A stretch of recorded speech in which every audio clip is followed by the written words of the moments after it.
All right, welcome to I guess the first of my sofa chats.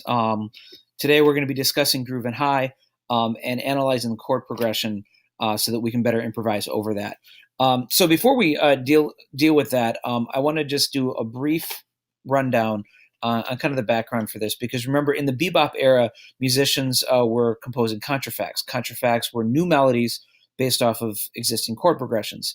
And for us to kind of understand how hip someone like Dizzy Gillespie was, understanding the source material that he was actually coming from, I think, is really important. So in this case, it wasn't a show tune; it was actually a previously recorded jazz tune by the Paul Whiteman Jazz Orchestra from the 1920s. So this is just a flavor of the tune that it was based off of.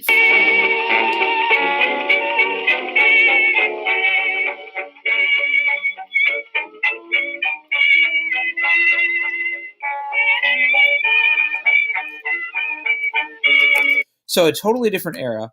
And I think once again, we hear that and we start to understand how cutting edge this music really was. And remember, it wasn't so much the melody or anything like that that Dizzy Gillespie was interested in.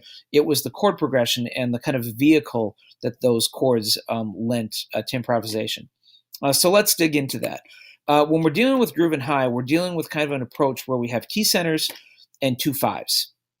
And in this case, the key centers are just simply E flat major, F7, and this nice little chromatic thing that happens in the first inning where we have minor chords that move down by half step. And remember, all of this is in concert pitch. So if you want to follow along on a lead sheet, you can actually see what the chords would be for your own instrument. Then we deal with the two fives. And we have two fives. They don't actually resolve to one. That's why I'm just calling it a 2-5. The first one, 2-5, is in G major. It just doesn't resolve to G major. Second one would be in F major.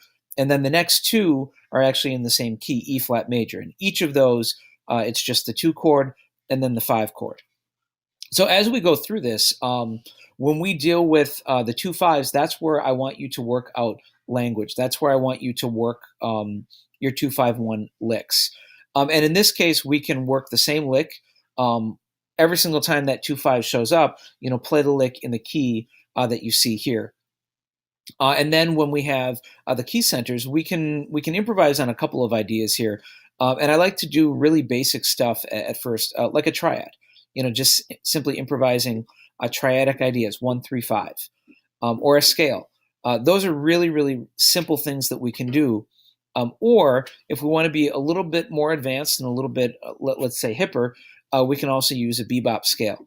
Now, the thing on the bebop scale is that truly, the scale that I've taught you is a dominant bebop scale, which means that we have to use the bebop scale that is dominant to the key that we see.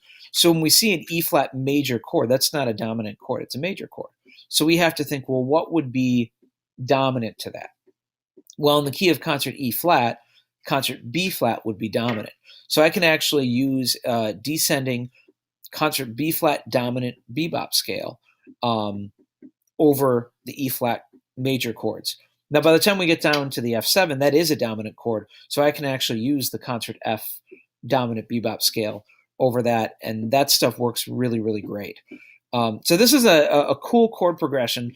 And it's a formula that a lot of tunes are based off of. Actually, if you look at Ladybird, well, it's not the same chords. Ladybird follows a really, really similar formula where you have a key center and then a 2-5 that takes us away from that key center. And it's something that jazz musicians like to explore, and it opens up a lot of cool harmonic possibilities. So have fun working out Groovin High, learning the tune, going through the arpeggiated patterns on all the chords, working out the thirds and sevenths. But then most importantly, starting to kind of puzzle it out and put the language over the 2-5s and do some improvisation over the key centers. So let me know if you have any questions on that. I'm going to try to keep coming up with some of these analysis videos to help you identify where these 2-5s are and what we can do on them. All right.